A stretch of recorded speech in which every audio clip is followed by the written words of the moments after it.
زندگی میں سب سے زیادہ معزز وہ شخص ہوتا ہے جو قناعت پسند ہوتا ہے، جسے کسی کے سامنے ہاتھ نہیں پھیلانا پڑتا۔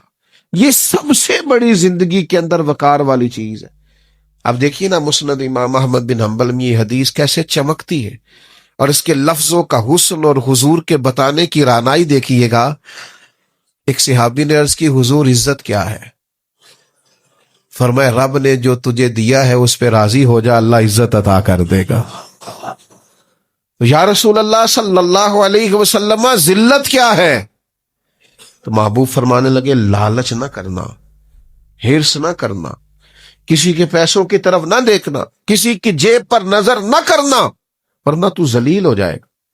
ہرس، ہوس، طمع یہ بندے کو رسوا کر دیتا، اور اللہ نے جو دیا ہے اس پر قناعت اختیار کرنا، اس میں اپنے اخراجات کو مینج کرنا، بغیر ہاتھ پھیلائے کفایت شعاری کے ساتھ اپنے معاملات زندگی کو چلانا، اللہ نے جو دیا ہے اس کے اندر رہ کے اپنا وقت گزارنا، یہ عزت والا معاملہ ہے۔